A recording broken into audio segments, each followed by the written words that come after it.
The economy may be working its way back, but governments at all levels are struggling to close billions of dollars still in budget shortfalls. That has often caused clashes with public workers over the cost of their pensions. Tony Guida tonight takes us to one cash-strapped town that just made a painful and very controversial choice. Central Falls, Rhode Island, the state's smallest and poorest city. For years, city officials promised robust union contracts and pensions without raising revenue to pay for them. Last August, the math caught up with them.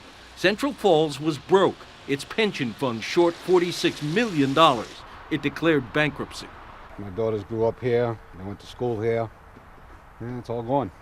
Retired fire captain Mike Jeffroy couldn't make the payments on his house after his pension was cut by $1,100 a month. This is when I was 2 years old.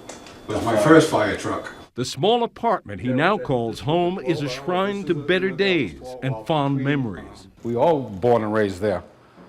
We work for the city, and it's just very disheartening the way they're treating us. Former Judge Robert Flanders now runs Central Falls as its receiver. He took the city into Chapter 9 bankruptcy. In Chapter 9, you can do things that are impossible to do outside of it. Restructure your pension obligations, blow up contracts on day one. So the savings begin immediately. Flanders slashed the pensions of 114 retired firefighters and police officers, some by more than half.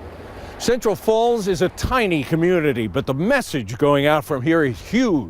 Public pensions are not sacrosanct. It's a message being heard in cash-strapped towns across the country.